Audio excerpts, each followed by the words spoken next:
Si j'oublie d'appuyer, hop, voilà.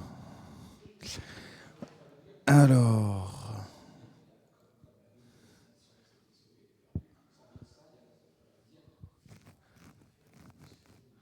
on va mettre les...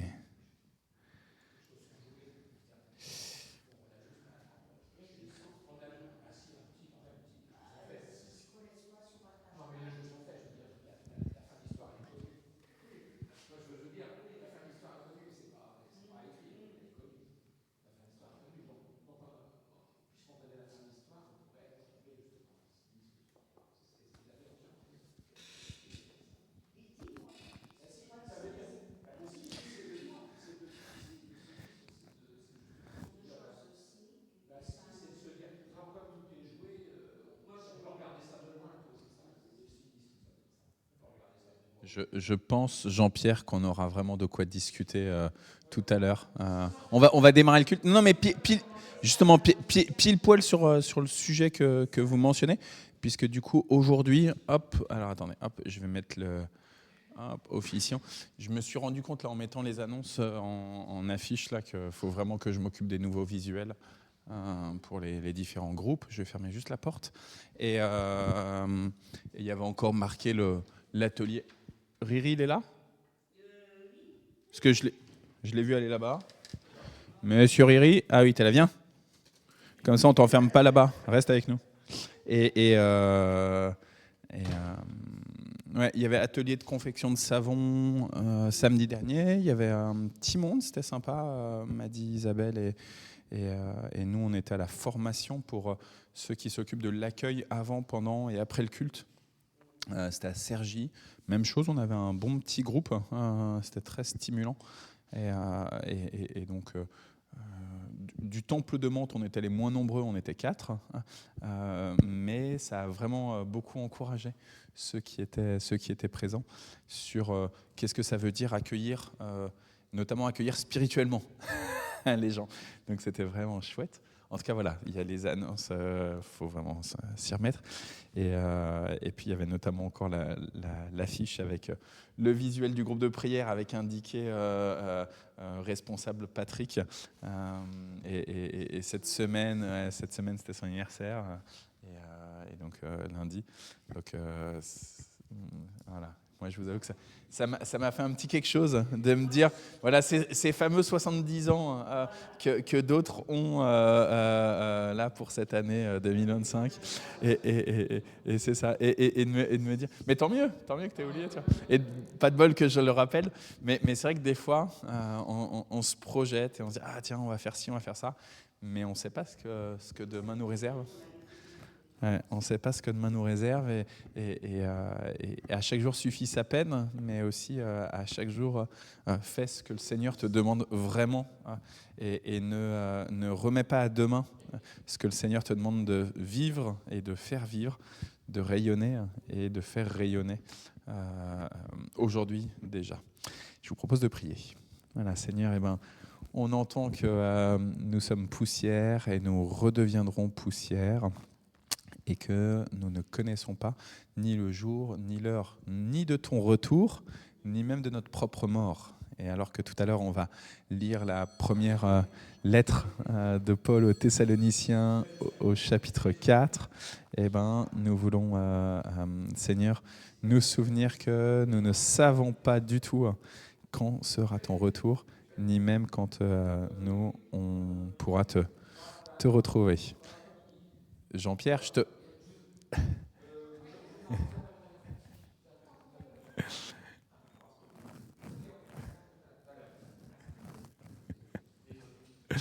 Voilà, Seigneur, et toi, tu es avec Richard aussi, chez lui, et on veut bénir, Seigneur Richard.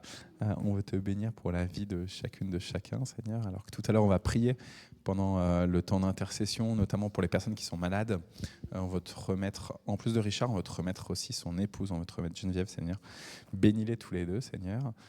Que ce coup de téléphone, eh ben, il nous rende alerte à tous ceux qui ne te connaissent pas encore complètement, tous ceux qui ont entendu parler de toi, tous ceux qui n'ont pas encore accepté ta seigneurie, tous ceux qui n'ont pas accepté ta sainteté, Seigneur, Et nous sommes de cela, Seigneur, qui avons besoin encore d'approfondir le fait que tu es saint et que tu nous appelles à te suivre sur ce chemin de sanctification. Béni sois-tu, Père, béni sois-tu, Fils, béni sois-tu, Saint-Esprit. Tu es le Dieu qui régnait, qui règne et qui régnera. Amen. Ça fait du bien de vous retrouver.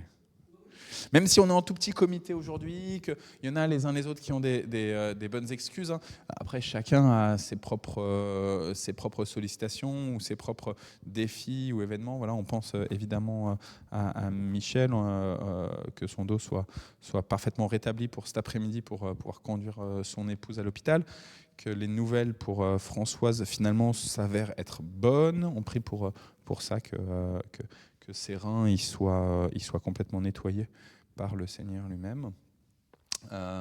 Et puis pour Liv avec ses invités et tous ceux qui vont aussi nous rejoindre pendant ce culte du jeudi pendant l'année.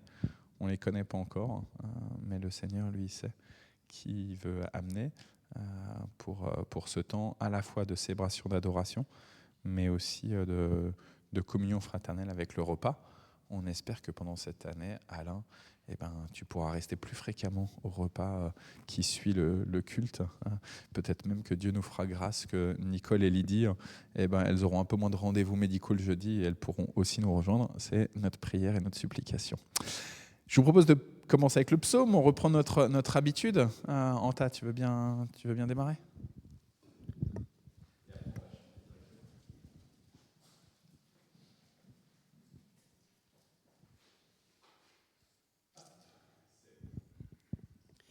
De David, Seigneur, rends-moi justice, car je mène une vie sans reproche. J'en ai toi, j'ai en toi une confiance inébranlable.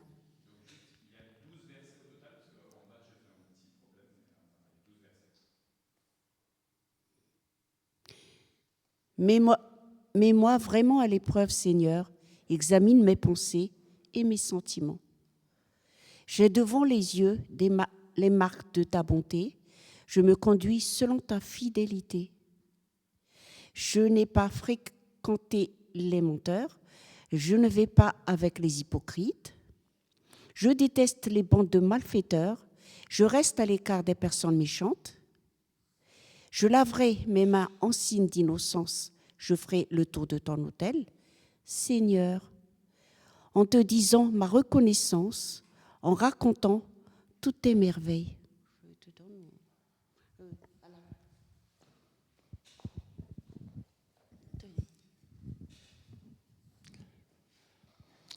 Adonai, j'aime la maison où tu habites, le lieu où ta gloire demeure. Ne me mets pas au rang des pécheurs, ni ma vie avec ceux qui sont assoiffés de sang. De mauvais projets sont dans leurs mains, leur main droite est remplie de pots de vin. Quant à moi, je mènerai une vie irréprochable. Rachète-moi et manifeste-moi ta faveur. Mes pieds se tiennent sur du solide. Dans les assemblées, je bénirai Adonai. Amen. Puisqu'on va bénir l'assemblée dans les assemblées,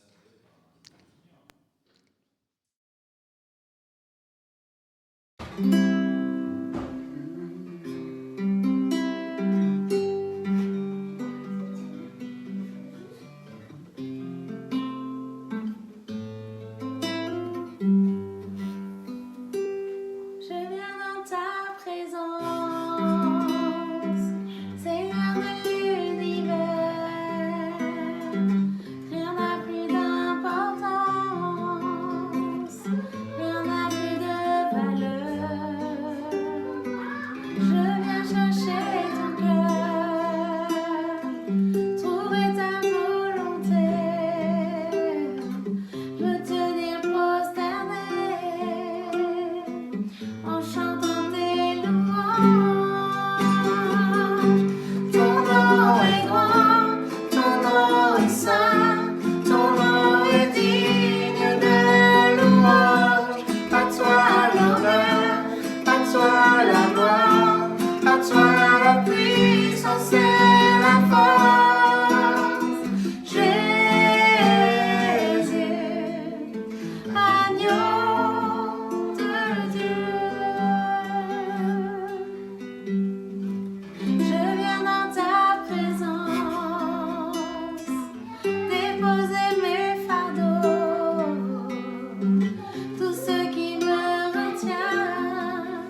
Si Dieu pour nous s'engage, qui sera contre nous? En son Fils d'âge en âge, il nous accorde tout. Quand l'amitié du Maître plaît dans notre faveur, qui pourra compromettre les élus du Seigneur? Nous attendons la gloire que Dieu révélera, heureux de la victoire qu'il nous donne déjà. La création entière au pouvoir du néant, gémit, attend, espère, comme à l'enfantement. L'Esprit qui nous habite fait de nous ses enfants. L'Esprit Saint nous invite à vivre librement. C'est lui qui vient en aide à nos cœurs indécis. C'est lui qui intercède au Père, nous voici.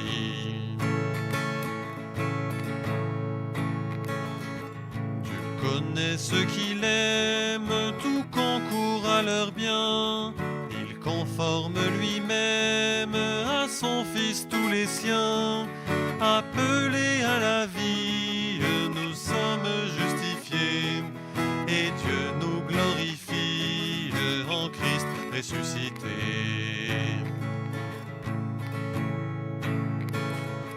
L'angoisse nucléaire, la faim, les armements, les puissants de la terre, l'avenir, le présent, la mort, plus rien au monde ne peut priver mon cœur de l'amour que Dieu fonde en Christ notre Seigneur.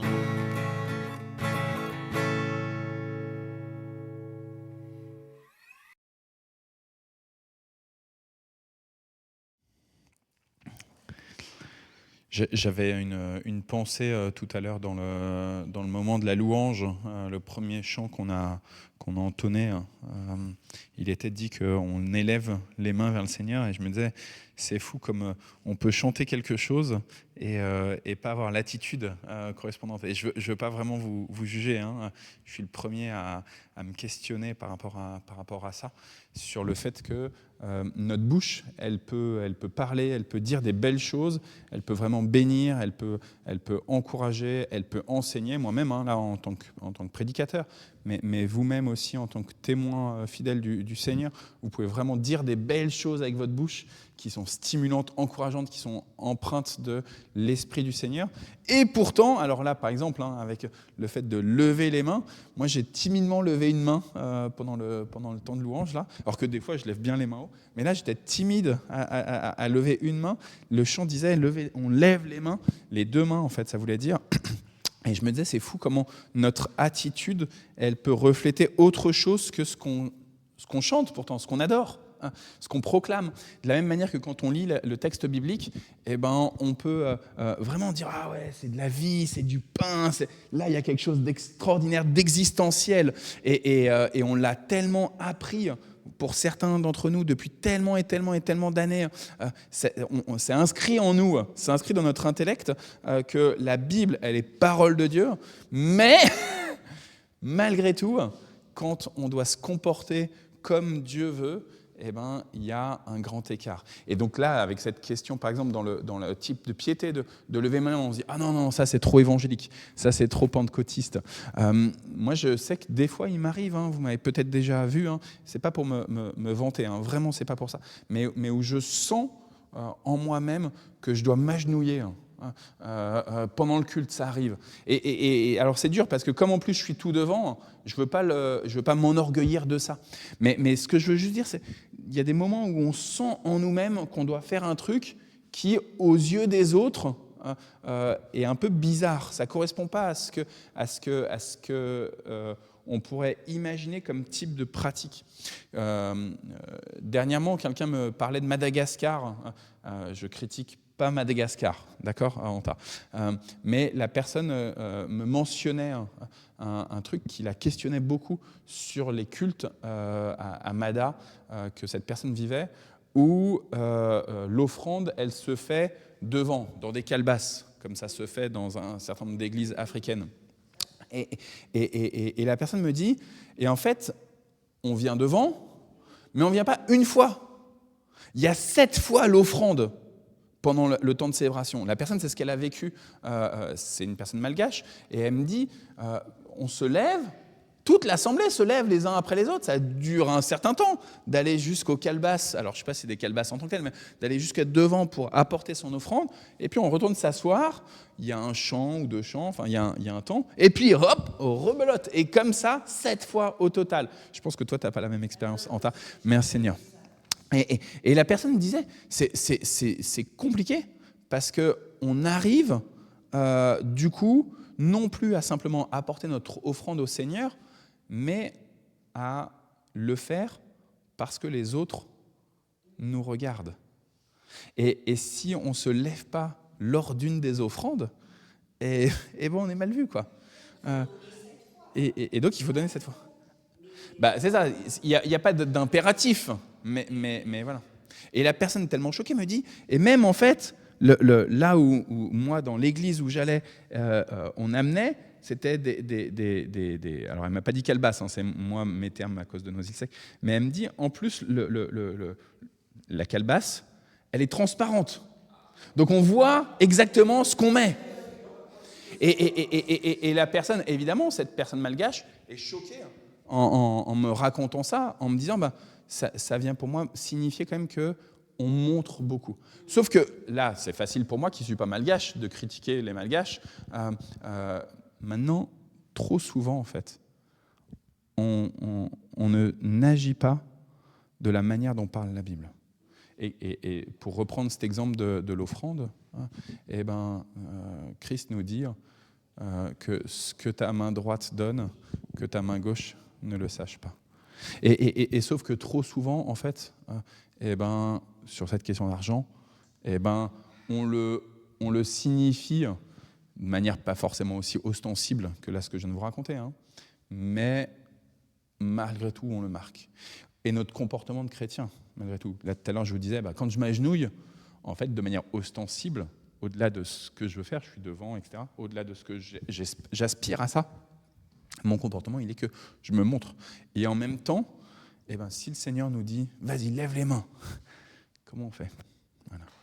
On va lire la première lettre de Paul aux Thessaloniciens. Bienvenue Caroline, c'est chouette que tu sois avec nous. Tu nous as annoncé il y a 2 dimanches ou 3 dimanches, je ne sais plus, que tu allais bientôt être plus régulière pour les cultes, notamment du week-end, parce que tu ne travailleras plus un week-end sur 2, mais peut-être même, ça se trouve, que tu seras plus régulière aussi au culte du jeudi. En tout cas, c'est une grande joie de t'avoir. En tout cas, on est ravis, et puis on est ravis aussi qu'il y ait un temps pour œuvrer, pour donner beaucoup d'énergie dans un contexte professionnel, et un temps aussi pour vivre d'autres manières d'œuvrer dans ce monde. Merci pour ta présence avec nous. Donc je vous propose de lire 1 Thessaloniciens chapitre 4. C'est la lecture du jour du tour de la Bible dans le Nouveau Testament. On reprend notre rythme que le jeudi, on étudie le même texte du Nouveau Testament que ce qui est étudié le jour même dans le tour de la Bible. Jean-Pierre, je te laisse commencer. Il est monté tout seul, le chien. Il est monté tout seul. Et t'as vu la hauteur ? Il se prend pour un chat. 18. Enfin, frères et sœurs, vous avez appris de nous comment vous devez vous conduire pour plaire à Dieu. Certes, vous vous conduisez déjà ainsi, mais maintenant, nous vous le demandons avec insistance au nom du Seigneur Jésus. Faites mieux encore. Vous connaissez en effet les instructions que nous vous avons données de la part du Seigneur Jésus. Voici quelle est la volonté de Dieu. C'est que vous viviez pour lui et que vous vous gardiez de la débauche. Que chacun de vous vive avec sa femme d'une manière honorable et digne du Seigneur, sans se laisser dominer par des désirs passionnés comme les païens qui ne connaissent pas Dieu. Dans cette affaire, que personne ne cause du tort à son prochain ni ne porte atteinte à ses droits. Nous vous l'avons déjà dit et nous vous avons sérieusement averti. Le Seigneur fera justice de tout cela. Dieu ne nous a pas appelés à vivre de façon indigne, mais à vivre pour lui.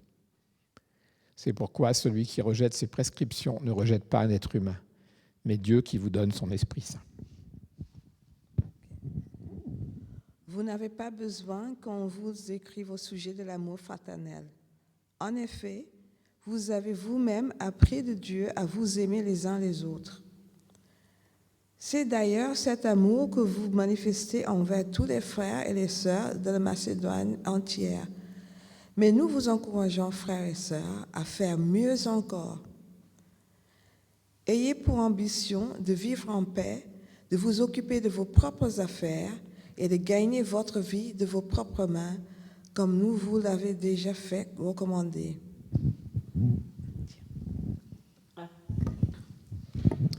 Votre conduite suscitera ainsi le respect des personnes qui n'appartiennent pas au Christ et ne seraient à la charge de personne.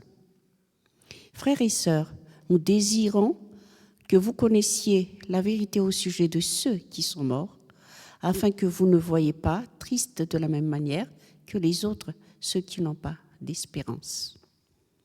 Nous croyons que Jésus est mort et qu'il est ressuscité d'entre les morts. De même, Nous croyons que Dieu, par Jésus, ramènera avec Dieu ceux qui sont morts. Voici en effet ce que nous déclarons d'après une parole du Seigneur. Ceux d'entre nous qui seront encore en vie, quand le Seigneur reviendra, ne seront pas avantagés par rapport à ceux qui seront morts. À un signal donné, à la voix de l'archange et au son de la trompette de Dieu, le Seigneur lui-même descendra du ciel. Les personnes qui sont mortes, unies à Christ, se relèveront les premières. Ensuite, nous qui serons encore en vie, à ce moment-là, nous serons enlevés avec eux au travers des nuages pour rencontrer le Seigneur dans les airs. Et ainsi, nous serons toujours avec le Seigneur. Réconfortez-vous donc les uns les autres par ces paroles. Amen.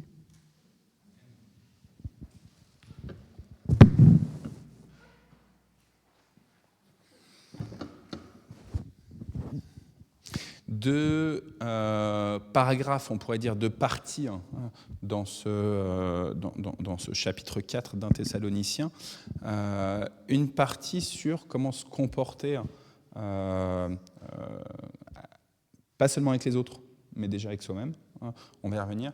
Et puis deuxième partie sur cette question de la mort et de la résurrection. Ne soyez pas tristes comme ceux qui n'ont pas d'espérance, nous dit l'apôtre Paul. C'est quelque chose qui est régulier chez lui, de se rappeler que finalement, ceux qui nous ont précédés dans la mort en Christ vont ressusciter avec Christ. Intéressant ce passage-là pour moi-même, peut-être pour vous aussi, c'est que Paul nous dit bien, c'est au moment du retour du Christ que seront appelés ceux qui se sont endormis dans la mort.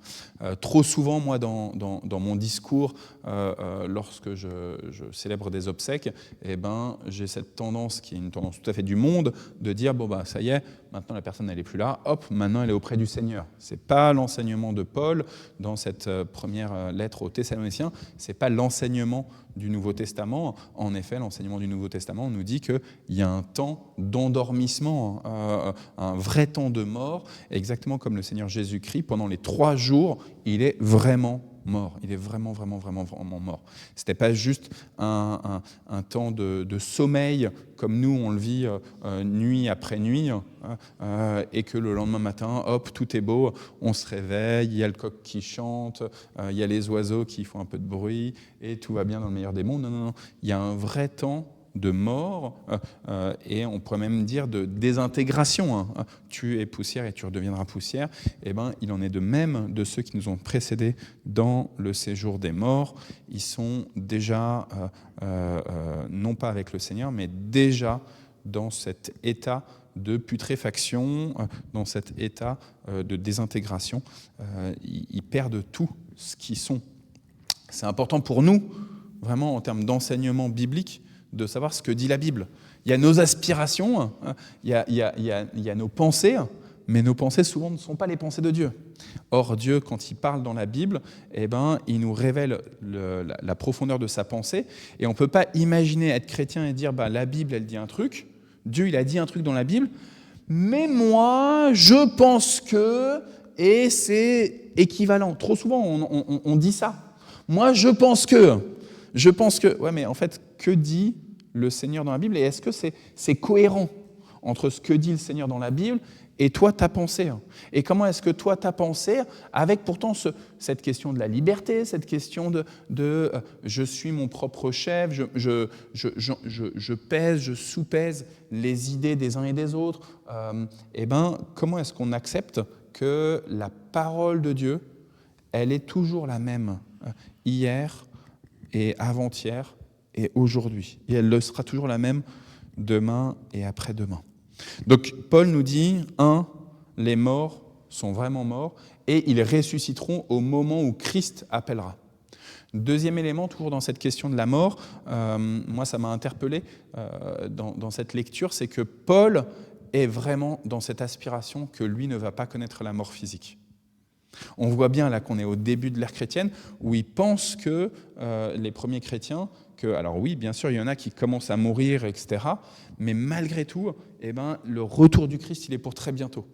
C'est ce qui a poussé la communauté de Jérusalem, la première communauté chrétienne, à dire « Ok, on vend tout ce qu'on a, on met tout en commun, parce que de toute façon, on n'en a pas pour des années, et puis vivons vraiment en communauté chrétienne, n'ayons pas besoin d'investir dans le monde pour l'avenir, n'ayons pas besoin d'imaginer de construire des temples en tant que tels, réunissons-nous dans les maisons, parce que de toute façon, le Seigneur, il revient très bientôt. Il y a une attitude très juste spirituellement par rapport à ça, c'est-à-dire que, en effet, peut-être que le Seigneur, il revient maintenant, peut-être que le Seigneur, il revient demain. Donc, laissons-nous surprendre par le retour, le maranatha du Seigneur. Acceptons que le Seigneur, il peut revenir à tout moment, vraiment.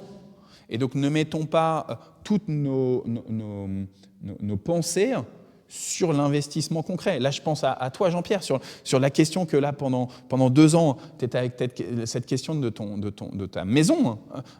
Et c'est important, en fait, d'investir. Mais que ça ne prenne pas toute la place, parce que peut-être qu'en effet, le Seigneur, depuis ces 2 années que tu es arrivé à Vernon, enfin à côté de Vernon, peut-être que le Seigneur est arrivé et que finalement, tout le temps passé avec la question des entrepreneurs, avec la question des dossiers, ça aurait peut-être été du temps vain. Finalement, le temps nous montre que ce n'était pas du temps vain, puisque le Seigneur n'est pas encore revenu. Donc, comment est-ce qu'on fait ? C'est important en tout cas, de se dire, attention, je dois sans cesse penser à mon juste positionnement dans les investissements de ce monde. À mon juste positionnement. C'est important, parce qu'ici on est content, on a un temple qui a 160 ans. L'année prochaine, on fait les 160 ans du temple. Ce temple, il a 160 ans, on est reconnaissant sur nos pères qui ont justement investi dans ces lieux, mais peut-être que pendant ces 160 années, le Seigneur aurait pu revenir. Et finalement, vanité des vanités, tout est vanité et poursuite du vent. Donc, on tient les deux, on investit et en même temps, on ne surinvestit pas en fait. Tout le problème, il est du surinvestissement. Et puis, 3e point que je note dans ce passage-là de Paul sur la question des morts, donc après le fait qu'il nous rappelle que les gens sont vraiment morts, qu'il y a un temps, ils ne sont pas encore dans le face-à-face avec Dieu, parce que Christ n'est pas encore revenu. Il y aura un moment où Christ va revenir et où il va ressusciter ceux qui sont morts. Deuxième point sur la fin des temps qui est proche pour cette première communauté chrétienne et qui doit rester proche pour nous-mêmes. Peut-être que le Seigneur va revenir de notre vivant terrestre. Peut-être qu'il va revenir qu'une fois qu'on sera mort physiquement. 3e élément que je note, en tout cas moi qui m'a interpellé, c'est le fait que Paul nous dise Christ va d'abord s'occuper de ceux qui sont déjà morts. Et ensuite seulement des vivants. Et moi, ça me bouscule beaucoup parce que justement, dans cette espérance du retour du Christ, on se dit, il va venir, il vient, il interpelle les vivants qui sont là, et hop, ensemble, peut-être, on va aller dans les enfers chercher ceux qui sont morts. On va aller chercher dans les tombes et on va permettre à ce que ceux qui sont dans les tombes puissent ressortir, rejaillir, que le Seigneur va remettre, un peu comme dans Ézéchiel 37, je sais que c'est un des textes que Alain, tu aimes beaucoup, il va remettre les os ensemble et il va refaire de la chair entre les os pour lever à nouveau son armée, cette fois-ci non plus une armée pour la terreur, mais une armée juste pour l'adoration, le vis-à-vis devant le trône de gloire. Ça, c'était moi les 3 points que je me suis notés. Peut-être que vous, il y a d'autres choses, peut-être que vous, ça vous interpelle aussi, ce que je viens de dire. Maintenant, je reviens sur la première partie. La première partie, elle est dure. Parce que Paul, il dit aux Thessaloniciens, vous savez déjà bien faire les choses. Vous connaissez les enseignements que je vous ai donnés, et Paul se place vraiment en termes d'enseignement dans cette suite de « c'est pas mes enseignements, mais c'est les enseignements du Christ pour vous ». Je les ai entendus, ils m'ont bousculé moi-même par rapport aux images que je me faisais de la relation avec Dieu, la question de la piété, la question de la religiosité. Et ces enseignements, ils continuent de me travailler moi-même, mais je vous les ai donnés. Et vous les connaissez. Et vous les connaissez et vous vivez parfaitement en communion avec les frères et les sœurs, en Christ. Il est reconnaissant sur cette communauté à Thessalonique, il est reconnaissant sur l'amour fraternel qu'il y a dans cette communauté. Et quand on pense aux missions de l'Église, la question de la relation entre nous, elle est extrêmement importante. Jésus, il a créé une communauté avec des disciples hommes, avec des femmes qui étaient là aussi, les hommes appelés apôtres, en tout cas certains hommes appelés apôtres, des femmes et des hommes qui sont entre guillemets juste disciples. C'est pas juste de dire entre guillemets juste disciple, parce que c'est l'essentiel déjà pour la première étape d'être un suiveur. Mais pour certains, il les a dès le départ déclarés comme vous allez être les envoyés. Et en tout cas, cette communauté des premiers temps, le Christ, il essaye de prendre soin du lien entre les uns et les autres. Il est la tête, mais il importe pour Christ que chaque membre corresponde bien les uns avec les autres. À tel point que quand les premiers disciples, Jacques et Jean, sous l'impulsion de leur mère ou pas, selon les évangiles, ils réclament qu'au moment où Christ va rétablir son royaume, il y en a un qui se mette à sa gauche, un qui se mette à sa droite. Bref, les deux meilleures places, les plus visibles, c'est tout le groupe de disciples qui s'offusquent à juste titre. Et Christ, en fait, il réprime à cause de la division que ça crée au sein de la communauté. À cause de la division que ça crée au sein de la communauté. Et Paul dit aux Thessaloniciens, sur la question des relations entre frères et sœurs, vous maîtrisez déjà, c'est génial. Il est tellement reconnaissant. Parce qu'il sait, avec toutes les communautés qui l'accompagnent, il sait que ce n'est pas facile. Que l'humain qu'on est, il n'est pas facile. Qu'il y a des jalousies, qu'il y a des envies de prendre l'ascendant les uns aux autres, qu'il y a des fois des esprits de timidité qui fait qu'on dit « Ah ben non, moi je ne peux pas prendre ma place ». Bref, il y a X facteurs possibles qui font qu'il y a de la division, qu'il y a de la méconnaissance aussi. Moi, je me dis, alléluia, que ce samedi, on va faire l'apéro des nouveaux à 18h ici au Temple. Même si vous n'êtes pas des nouveaux, je vous convie à venir à cet apéro des nouveaux, parce que ça va être aussi l'occasion, je l'espère en tout cas, à ce qu'on puisse rencontrer enfin des personnes où on ne connaît pas forcément leur prénom. Peut-être que ça va être l'occasion de dire, moi je viens plutôt au culte du jeudi, moi je viens plutôt au culte de 9h30, moi je viens plutôt au culte de 11h15. Ah ouais, moi j'aime plutôt, je pense à une sœur qui vient que au partage biblique. Et une sœur de l'église, elle ne vient qu'au partage biblique une fois par mois. J'espère que cette sœur que j'ai croisée dans les rues de Mantes il n'y a pas longtemps, j'espère qu'elle sera là samedi, parce que c'est important de se connaître, de savoir où on en est les uns les autres. Et peut-être des fois aussi se dire, ah tiens, toi tu as tel don, ah super, justement j'ai besoin de toi pour ça. Et les gens, le fait qu'on leur dise, j'ai besoin de toi pour tel ouvrage, d'amitié, pas forcément dans l'église, là, juste pour m'aider pour tel élément, ça crée une connexion entre nous. Et ça, c'est juste et bon. Paul dit aux Thessaloniciens, dans ce qui est des relations humaines, c'est parfait. Vous êtes parfait. Pourtant, vous devez encore travailler principalement sur comment être avec les gens du monde, avec les gens du dehors, il dit. Parce que c'est tellement facile de dire on se sent bien. On est à notre culte du jeudi, on se sent bien avec notre culte du jeudi. On vit notre foi chrétienne avec des gens qui nous comprennent, en tout cas à peu près, avec des personnes avec qui on va partager ce qui est de l'essentiel, ce qui est la pierre d'angle, ce qui est la pierre principale. On a construit ensemble notre maison sur le roc. Et ceux du dehors, tant pis quoi. Tant pis qu'ils aillent crever de toute façon. Voilà. Ils ne veulent pas recevoir la seigneurie de Jésus, tant pis pour eux quoi. Il y a un moment, voilà. Et ça va tellement vite que trop souvent, alors il y a des groupes où c'est encore plus net qu'ils s'enferment sur eux-mêmes, mais en fait c'est la tentation de l'Église de s'enfermer en petit club. On le voit quand je vous parlais du service accueil et de cette formation de la semaine dernière, de samedi dernier.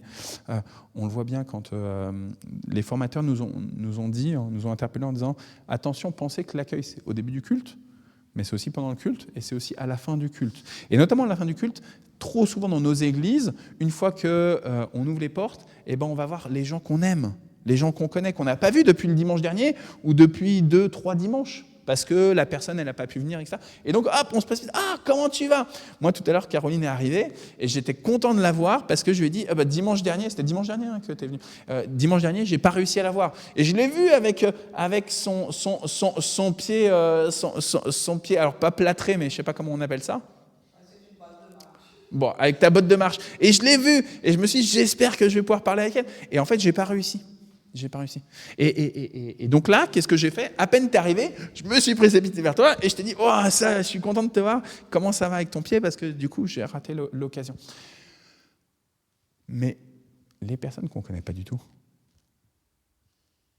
les personnes qui sont là pour la première fois, les personnes qui viennent et qui nous dérangent dans leur attitude,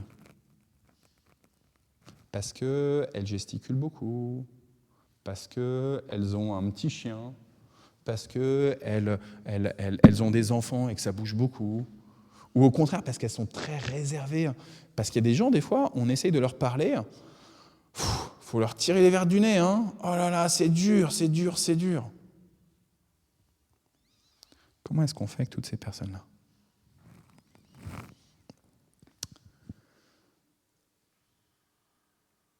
Comment est-ce qu'on comporte avec ceux qui ne franchissent même pas la porte du temple? C'est facile? Non, c'est pas facile. Alain, c'est pas facile ce que Nicole, Lydie et toi vous faites, et qui pour moi est une œuvre extraordinaire, d'aller vers des personnes et de leur parler de Jésus. Mais malgré tout, même si c'est pas facile, c'est quand même plus facile de venir et de dire, tiens, voilà la vérité. Pof, je te donne une Bible, je te donne un traité, je te donne un évangile, que de d'abord s'intéresser profondément à la personne. Et avant de même venir avec la parole de vérité, de venir avec une oreille bien à l'écoute. Et à l'écoute de la personne, et à l'écoute de ce que Dieu veut dire à la personne, avant de dire ce que moi je veux dire à la personne. Comment est-ce que je m'investis dans le monde? Moi, je suis persuadé que le monde, il est entre les mains de l'usurpateur, qui fait que, de sa puissance ténébreuse, il fait que je ne peux pas compter sur les gens. Je ne peux pas compter sur les femmes et les hommes politiques. Je ne peux pas compter sur les dirigeants, même ceux qui se disent chrétiens, parce que les puissances des ténèbres sont là, actives. Mais comment est-ce que, en tant que chrétien, malgré tout, je vais vers ceux du dehors? Comment est-ce que je prie profondément, réellement, en vérité, pour ceux du dehors? Et comment pas seulement je prie, mais j'agis de la juste manière, comme Dieu. Paul, dans cette première lettre aux Thessaloniciens, il va utiliser un terme à plusieurs reprises, qui n'est pas dans la Bible Nouvelle Français Courant. J'ai vu que quand Jean-Pierre, tu lisais, tu étais choqué, parce que la Nouvelle Français Courant, elle essaye de nous le rendre attentif, les mots, que ça soit audible. Mais du coup, les gros mots de la foi, ils n'y sont pas. Et dans ce chapitre 4, dans ce début du chapitre 4, Paul, il utilise à plusieurs reprises le mot consécration, sanctification. Dimanche dernier, on a fait la consécration des responsables de l'Église. Il y avait un gros groupe qui arrivait ici, là. Petit à petit, Cathy et Andrea, notre président et notre présidente, vice-présidente du CP, sont venus, les ont appelés. Moi, ça m'a impressionné de les voir petit à petit. J'étais là sur le côté, comme ça, et je les vois, tac, tac, tac, tac, et le groupe qui augmente de plus en plus. Et on a eu ce temps où on consacre, en tant qu'Église, les responsables. Mais là, Paul, il ne parle pas juste de la consécration par un Samuel du roi. Il ne parle pas de ce que le conseil des anciens d'une église choisissent, bénissent et envoie pour cette année 2025-2026 des personnes dans une responsabilité particulière. Là, il parle de notre propre consécration, sanctification individuelle dans le Seigneur. Je me suis noté plusieurs passages, j'espère que ça a pris. Dans le livre du Lévitique. Ah, ça n'a pas pris là. Ah si, c'est bon. Dans le livre du Lévitique 19, le Seigneur dit à Moïse de donner à toute la communauté d'Israël les enseignements suivants. Il y a plein d'enseignements, mais avant de commencer à donner les enseignements, soyez saints, parce que je suis saint, moi, le Seigneur, votre Dieu. Pierre va reprendre exactement cela en disant, 1 Pierre, premier chapitre, obéissez à Dieu, ne suivez pas les désirs que vous aviez autrefois avant de connaître le Christ. Dieu vous a appelé et il est saint. Alors vous aussi devenez saints dans toute votre conduite. En effet, les livres saints, donc la Bible, l'Ancien Testament, disent « Soyez saints parce que moi je suis saint ». Et donc ça c'est le fameux Lévitique 19. Dans la première de Pierre, au tout début, dans le moment des salutations, là. Donc là, on était de ce que je vous lisais, c'était 1 Pierre 1, 14, 16. Mais dès les premiers versets, il dit « Moi, Pierre, apôtre de Jésus-Christ, j'écris à ceux que Dieu a choisis et qui vivent comme des étrangers dans la province du Pont, de la Galatie, de Cappadoce, d'Asie, de la Bithynie. Dieu le Père vous a choisi d'avance comme il l'avait prévu. Il a fait de vous un peuple saint par son esprit. Pourquoi ? Pour que vous obéissiez à Jésus-Christ et pour que son sang répandu vous rende pur, vous rende saint. Que Dieu vous bénisse et vous donne la paix en abondance. » Et puis évidemment, Jésus, dans l'Évangile selon Matthieu, dans le Sermon sur la montagne, dès le premier grand enseignement de Jésus, au chapitre 5, vous avez appris qu'on a dit « Tu dois aimer ton prochain et tu dois détester ton ennemi. Mais moi je vous dis, aimez vos ennemis, priez pour ceux qui vous font souffrir, alors vous serez vraiment les enfants de votre Père qui est dans les cieux. En effet, il fait lever son soleil sur les méchants et sur les bons, il fait tomber la pluie sur ceux qui se conduisent bien et sur ceux qui se conduisent mal. Si vous aimez seulement ceux qui vous aiment, quelle récompense est-ce que Dieu va vous donner ?» Là, Paul, quand il parle aux Thessaloniciens, il dit « C'est bien, vous vous aimez les uns les autres. Vous aimez les gens qui vous aiment de votre communauté. Mais maintenant, il va falloir aller plus loin.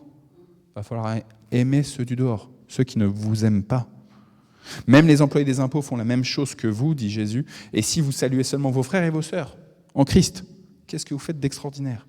Même les gens qui ne connaissent pas Dieu font la même chose que vous. » Et puis là, Jésus termine, verset 48 de Matthieu 5. « Soyez parfaits, soyez saints, comme votre Père dans les cieux est parfait. » Cette parole-là du Christ, elle est pas seulement une parole de reconnaissance. Elle est une parole de reconnaissance. Vous avez reçu ma présence par l'Esprit de Dieu. Et donc, vous êtes devenus saints parce que vous l'avez accepté, parce que vous m'avez accepté comme votre Seigneur. Vous êtes devenus saints. Donc, c'est une parole de reconnaissance. Mais c'est aussi une parole qui, évidemment, nous challenge, nous défie.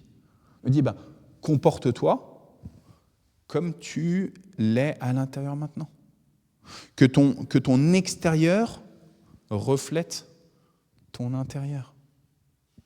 Tu ne peux plus parler comme si ton cœur était sale.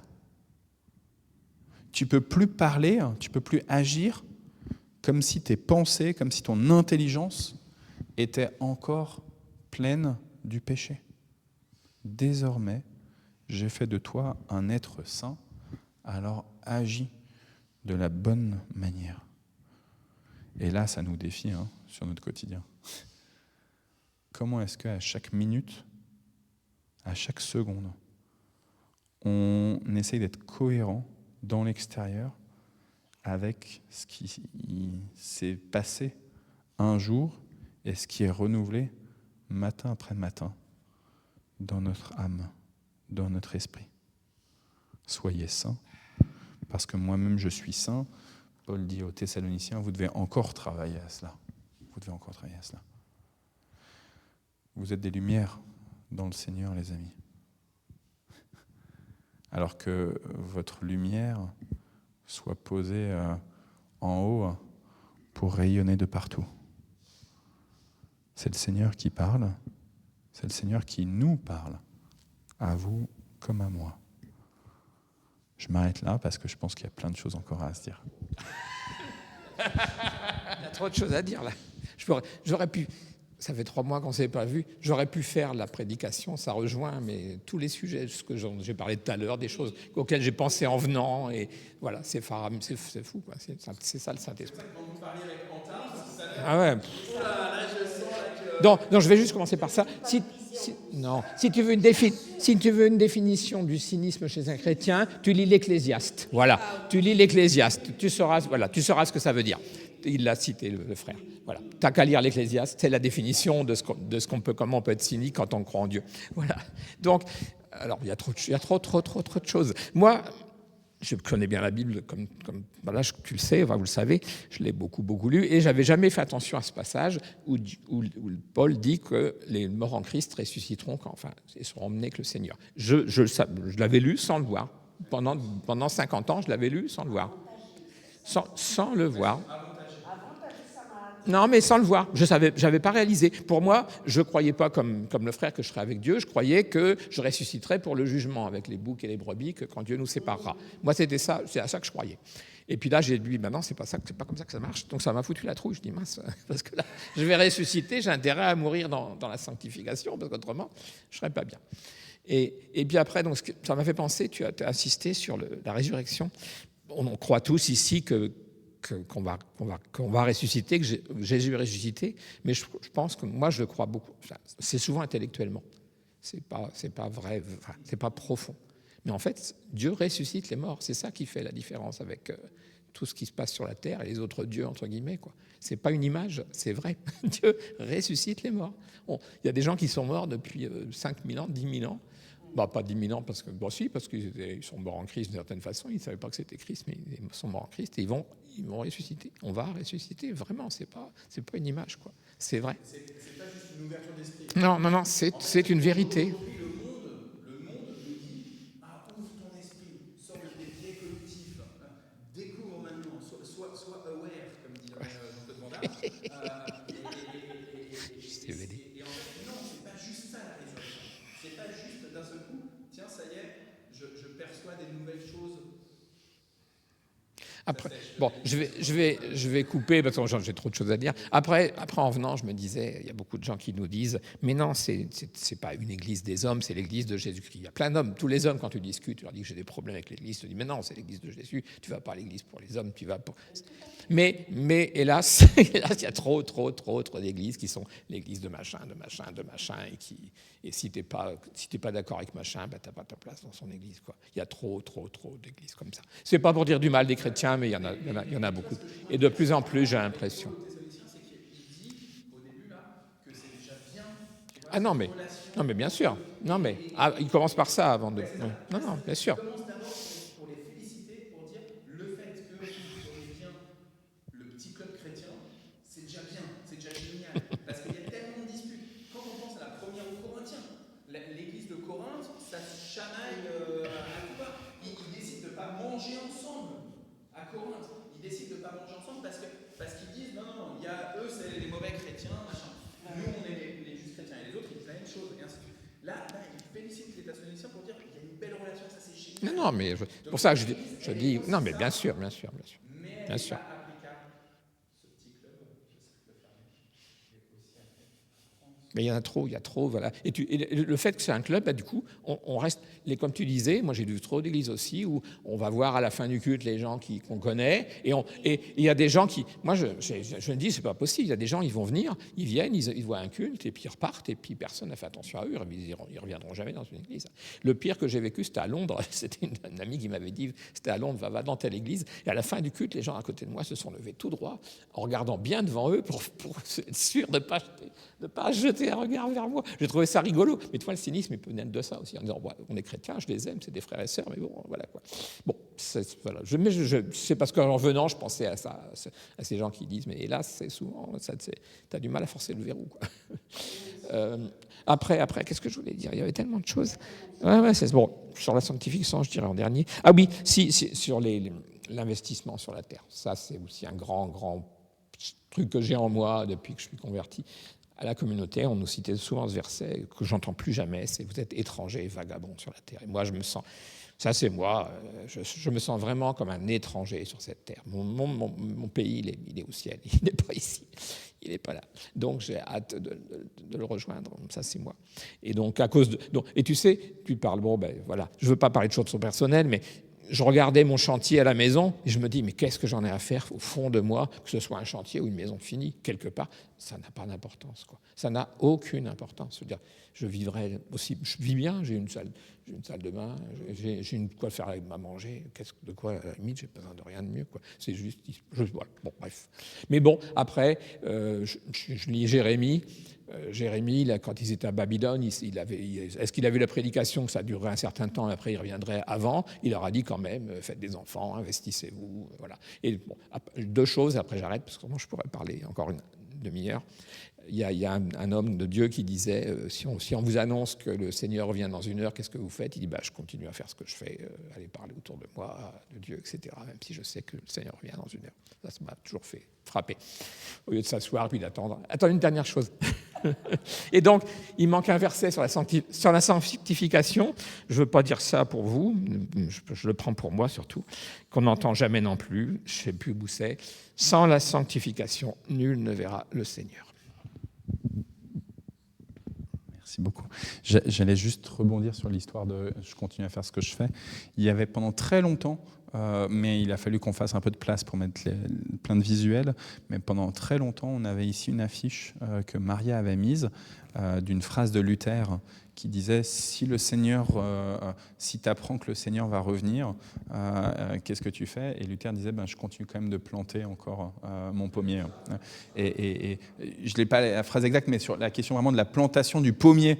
Alors que planter un pommier, c'est espérer quand même qu'un jour il produise du fruit et c'est pas dans la minute, quoi. Mais donc du coup, de malgré tout continuer, même si le Seigneur revient ou même si je meurs, en fait. Moi, je rebondis sur tout ce que Jean-Pierre avait dit à l'entrée. Et c'est vrai que ça m'a dit, mais je t'ai appelé. Mais on a toujours... Non, c'est pas ça. C'est par rapport à ça, mais aux autres aussi.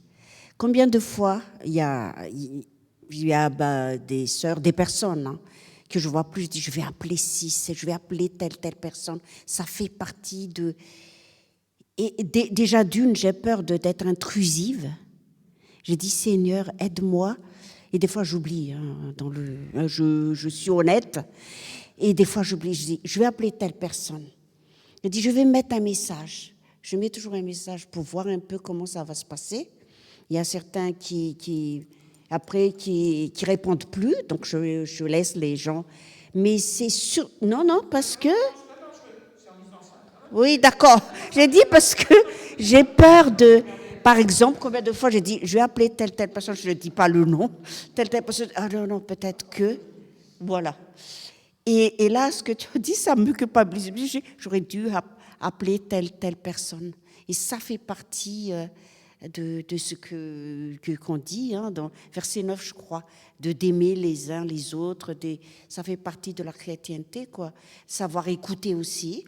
Rien que ça, même arriver ici, savoir accueillir, pas que les gens qui accueillent, qui s'occupent, mais savoir accueillir ici, d'aller d'aller voir les gens et tout.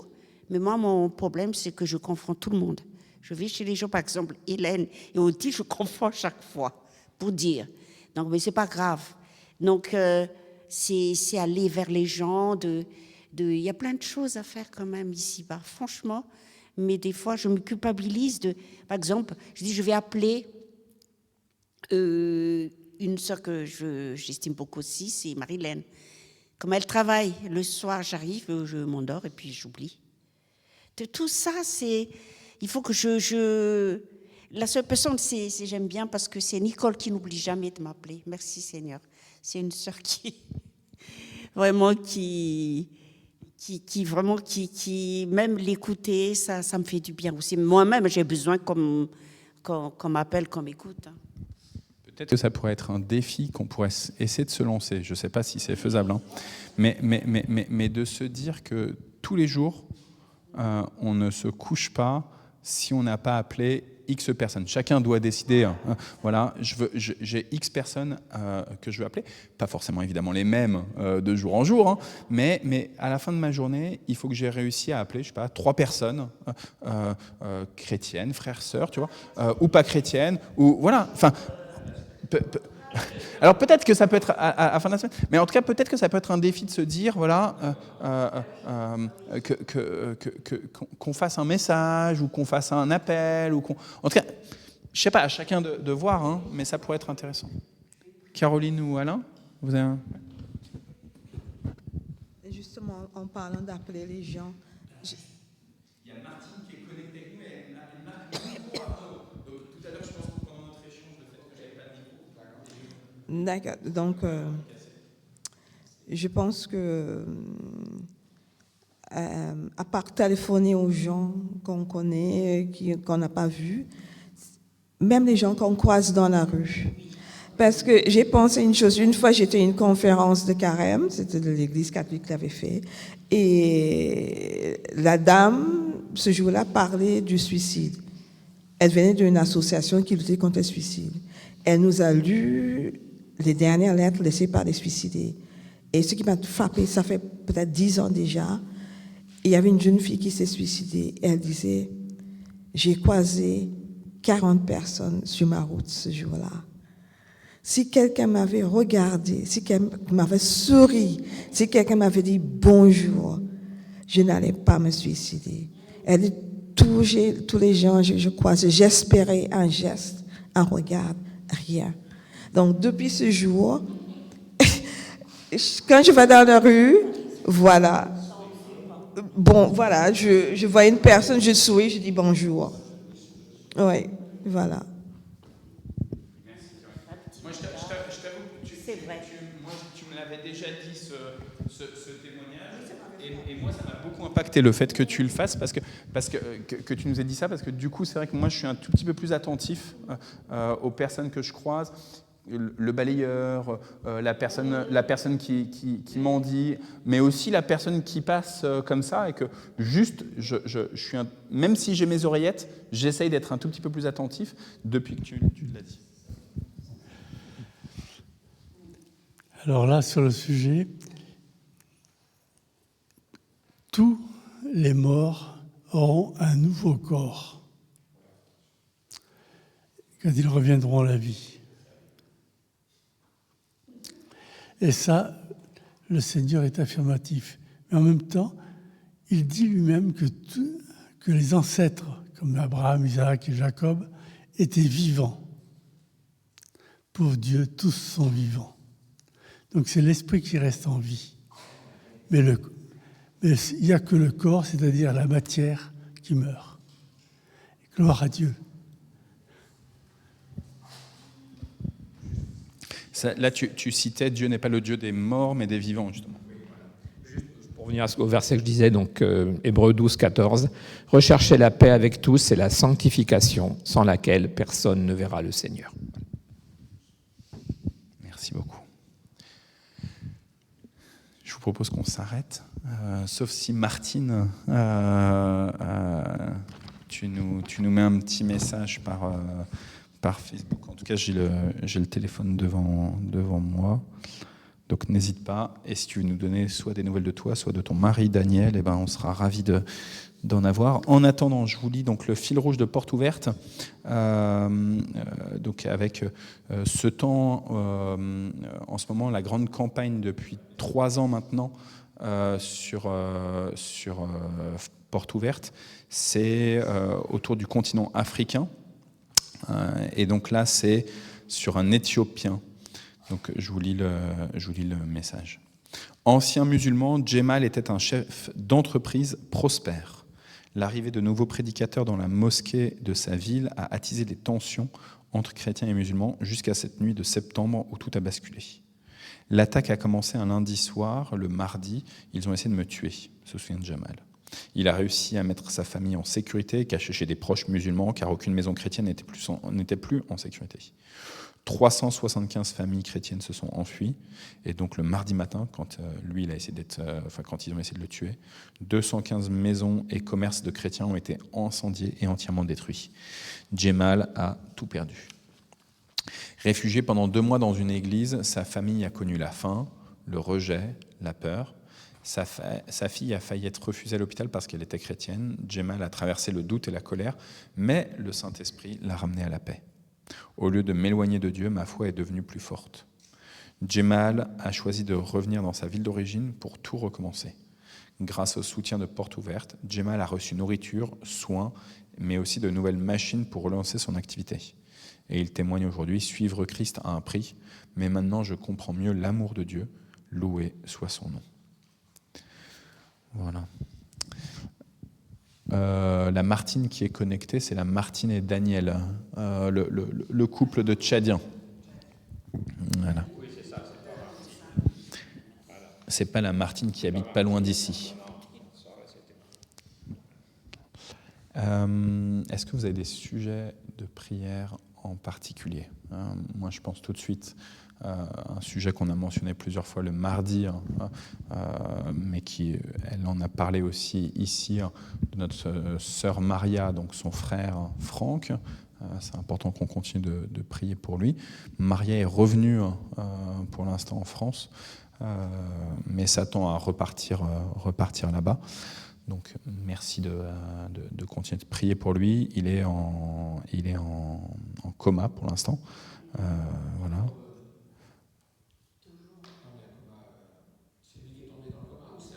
Non, je crois que c'est un coma artificiel, je crois.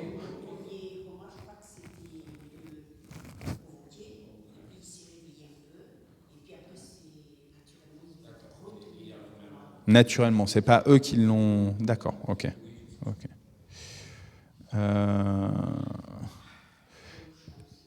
Martine juste nous écrit, donc elle est très heureuse de participer au culte du jeudi. Il y a Daniel avec elle.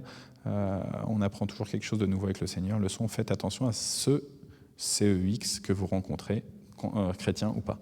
Merci Martine et merci Daniel. Et on est ravis que vous soyez ensemble. Pour Michel Lochon, on le disait au début du culte, que son dos lui permette de faire le trajet pour emmener Françoise tout à l'heure à l'hôpital de Poissy. Et en fait, je ne sais pas si je peux, mais enfin, en tout cas, elle a des problèmes rénaux importants. Donc,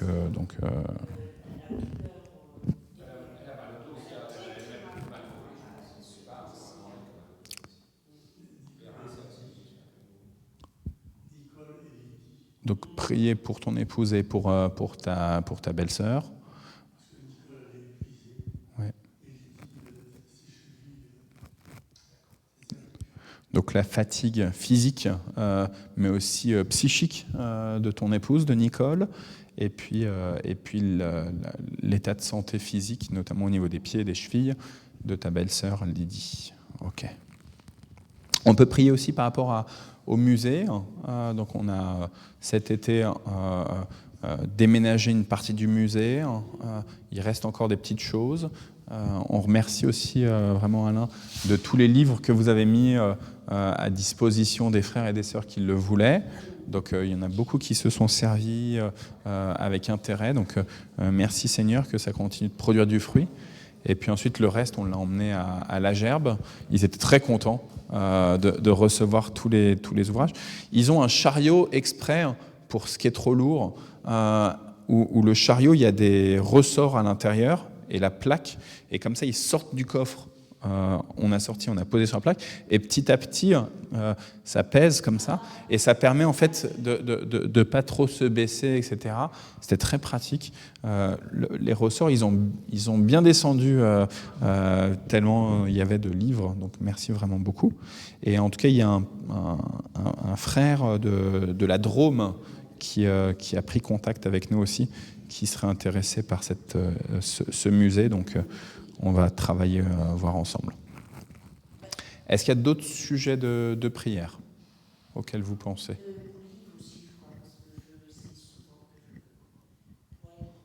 Ok. Et puis aussi là, puisque là, en fait, elle n'est pas avec nous juste parce qu'elle est avec des amis, mais prier pour voilà, cette relation, mais aussi pour sa santé physique à Liv, notre sœur Liv. Ouais. Ouais. Ouais. Ok.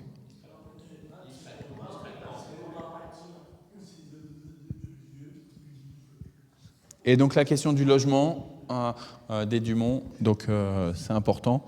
On a entendu tout à l'heure Jean-Pierre qui nous disait qu'on est des vagabonds dans ce monde, qu'on est des nomades, mais en attendant, et ben justement on va de lieu en lieu aussi, et donc voilà, que vous puissiez avoir un lieu, et on pense aussi, je me permets, Martine et Daniel aussi, on pense pour vous aussi, pour un bon lieu pour vous aussi.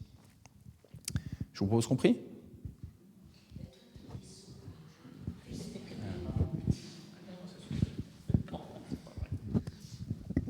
Seigneur, merci de nous avoir rassemblés. Voilà, comme le dit souvent, c'est une bénédiction que voilà, là où des frères et sœurs sont rassemblés, la bénédiction est au milieu d'eux. C'est ce que dit ta parole, Seigneur. Voilà, ce n'est pas dans l'égoïsme et dans le repli sur soi que ta présence est manifeste, même si elle est partout et que tu es le Seigneur de l'univers, malgré tout ce que nous voyons autour de nous. Je partage l'idée d'Arnaud qu'aujourd'hui le monde est sous la puissance du malin, mais malgré tout, rien n'arrive si tu ne l'as pas permis, Seigneur. Alors voilà, même si nous voyons des choses affreuses, tu as un but, et le but c'est que les hommes viennent vers toi avant que tu reviennes, et que tu sépareras le bien du mal. Ce n'est pas à nous de dire, voilà, le bien est là et le mal est là. Toi, tu peux pardonner même aux pires criminels, Seigneur. Voilà, je vois souvent ça. Je ne sais pas pourquoi je pensais à ça récemment. Voilà, c'est pas à nous de décider. C'est toi qui décides, Seigneur. Parce que même dans la Bible, il est écrit que nous ne savons pas si la personne à côté de nous sera sauvée. C'est ce que tu dis. C'est toi qui décides ça. Alors, merci de nous réunir dans ton amour, dans ta bénédiction, dans ta sainteté, Seigneur. Voilà cette parole. Je pense, elle me paraît tellement loin de moi. Sans la sanctification, nul ne te verra. Alors donne-nous à chacun de regarder vers toi et de nous dépouiller des choses du monde qui n'apportent rien, même si nous sommes, entre guillemets, condamnés à vivre dans ce monde. Mais ça nous permet de ne pas nous enorgueillir. Je pense que c'est une des raisons pour laquelle il nous arrive ce qui nous arrive. Car nous savons comme ça que nous ne pouvons rien faire sans toi. Je te remets cette personne d'Éthiopie, je crois que c'est ça, de Portes Ouvertes. C'est compliqué. Nous nous plaignons beaucoup, mais qu'est-ce que c'est par rapport à ce qui se passe pour les chrétiens dans les pays musulmans, dans les pays communistes. Voilà, nous voyons combien ils sont persécutés dans le monde et combien c'est beau qu'ils tiennent malgré les épreuves, qu'ils continuent à confesser la foi, Seigneur. Et nous te remettons tous nos frères et sœurs en Christ qui souffrent dans le monde. Je te prie pour la famille Dumont, parce que, bien sûr, on prie souvent et tout le temps, même pour eux, mais voilà, Nicole est très fatiguée, alors quelle est la solution pour qu'elle puisse moins travailler, entre guillemets, et que, voilà, mais de toute façon, je pense que c'est plutôt ça qu'il faudrait trouver une solution pour que ce soit moins difficile, et nous remettons évidemment la santé de Lydie qui n'arrive plus à se tenir sur ses pieds.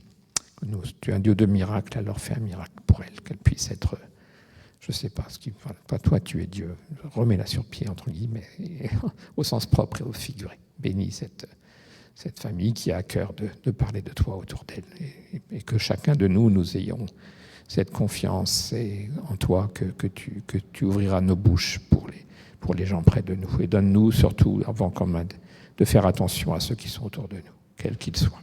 Voilà, donne-nous d'être toujours aimables, voilà, et souriants avec les gens qui sont autour de nous, avec les gens du monde principalement.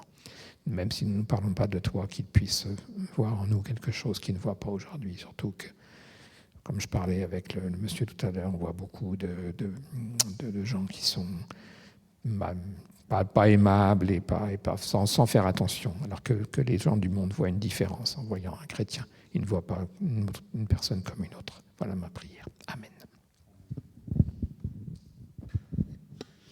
Seigneur, Quelle joie de nous retrouver entre frères et sœurs aujourd'hui, Seigneur. Vraiment, je n'arrête pas de dire ça, cette bénédiction, ce privilège que tu nous donnes d'être réunis et de pouvoir échanger, parler de toi, Seigneur. Aussi, Seigneur, comme Paul nous a dit de nous aimer les uns les autres, c'est toi, Jésus, qui a donné ce commandement. Et Paul l'a aussi redit dans sa lettre que nous venons de lire, d'aimer entre chrétiens, entre frères et sœurs, qu'on s'aime déjà, qu'on se prend soin les uns les autres, mais encore plus. Et Seigneur, à chacun de nous, aller vers nos frères et sœurs qui ont besoin, qui sont dans la maladie, qui sont vraiment dans d'autres problèmes. Aussi, Seigneur, je prie pour Franck, qui est malade, Seigneur, depuis longtemps et qui a eu cet espoir de la dernière opération qui puisse la sauver. Mais c'est toi seul qui peux le sauver, Seigneur, vraiment. Et que ta volonté soit, quelle que soit l'issue, Seigneur. Et prépare la famille pour ça. C'est toi qui vois, Seigneur, l'issue de cette maladie que Franck n'arrive pas à se défaire, à être établi. C'est toi. Il y a toujours une raison pour toute chose. Et donc, Seigneur, on remet entre tes mains Franck et toute sa famille, et particulièrement aussi à notre sœur Maria. Je prie aussi pour comment il s'appelle, le frère de Françoise Labelle. Je prie pour Philippe, Seigneur. Tu es intervenu, on voit que tu es intervenu parce que ça n'a pas été possible qu'il soit hospitalisé à domicile. Là, il l'est maintenant. Il a pu l'avoir. Fais, Seigneur, que ça se passe très bien, que ça se déroule très bien et que les professionnels de santé puissent être conscients d'aller le voir et aussi apaise ses douleurs, Seigneur, et intervient sur son corps malade et fortifie Françoise ainsi que la famille. Je prie aussi pour Marilène, cette petite sœur qui a vraiment beaucoup de problèmes par rapport à sa mère qui est malade, pour qui sa mère, la maladie de sa mère se dégrade de jour en jour. Et j'ai l'impression qu'elle se sent toute seule à s'occuper de sa mère. Seigneur, déjà, fortifie-la et aussi conscientise son frère, qu'il s'entraide et qu'il te connaisse et qu'il soit, que la lumière de Marilène reflète sur son frère, Seigneur. Je prie pour tous les autres personnes qui sont malades que je n'ai pas citées, hein, les Lauchamp. Oui, Seigneur, je parle pour François surtout, qui a un problème de dos depuis longtemps, et avec ce problème de rein, Seigneur, comme disait Arnaud tout à l'heure, purifie, je ne sais pas comment dire ça, son rein, enlève ce qui est dessus, et surtout épargne-lui cette douleur atroce, Seigneur. Elle veut vraiment tout le temps faire l'effort, mais elle ne peut pas. Et bénis-les, bénis aussi Michel. Pose ta main, garde ta main posée sur son dos aussi, à eux deux, sur Michel et sur Françoise. Et bénis tous les autres, les accompagnants aussi, que je n'oublie pas ces accompagnants pour les membres des familles malades, Seigneur. Fortifie chacun d'eux, au nom de Jésus. Amen.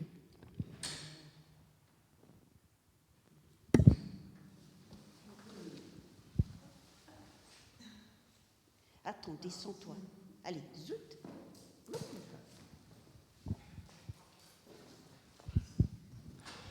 Merci Seigneur pour ta grâce. Merci pour cette liberté que tu nous donnes de pouvoir nous réunir pour te prier, te louer, écouter les exhortations, pour nous fortifier. À toi la gloire et la louange. Tu connais le problème de ma famille, tu connais Nicole et Lydie, Nicole qui est épuisée, et Lydie avec son diabète qui la détruit, qui la ronge. Viens au secours de ma petite belle-sœur. Viens au secours de Lydie, de Nicole aussi. À toi la gloire, Père. Nous comptons sur ta grâce pour chacun d'entre nous, mais chacune de nos familles, chacun de nos frères et sœurs qui n'ont pu venir et qui aiment pourtant venir écouter l'Écriture et la lire, la commenter et en écouter les exhortations. À toi toute la louange, Seigneur. Bénis notre frère et sa famille aussi. Louange de notre Dieu. Amen.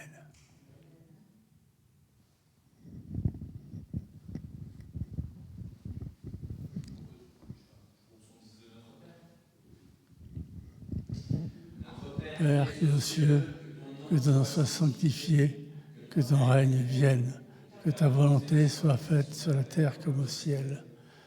Donne-nous aujourd'hui notre pain de ce jour. Donne-nous nos offenses comme nous pardonnons aussi à ceux qui nous ont offensés. Ne nous laisse pas entrer en tentation, mais délivre-nous du mal, car c'est à toi qu'appartiennent le règne, la puissance et la gloire au siècle des siècles. Amen.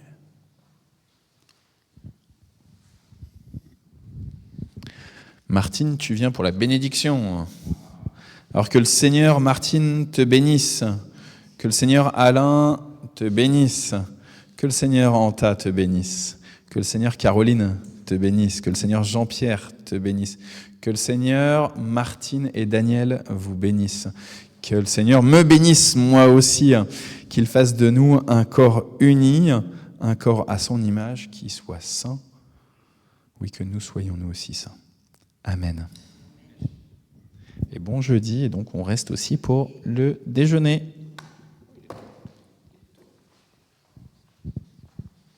Ouais, 11h20, pour une fois, on n'a pas fait 11h30, Jean-Pierre, t'as raison. Au revoir les frères et les sœurs.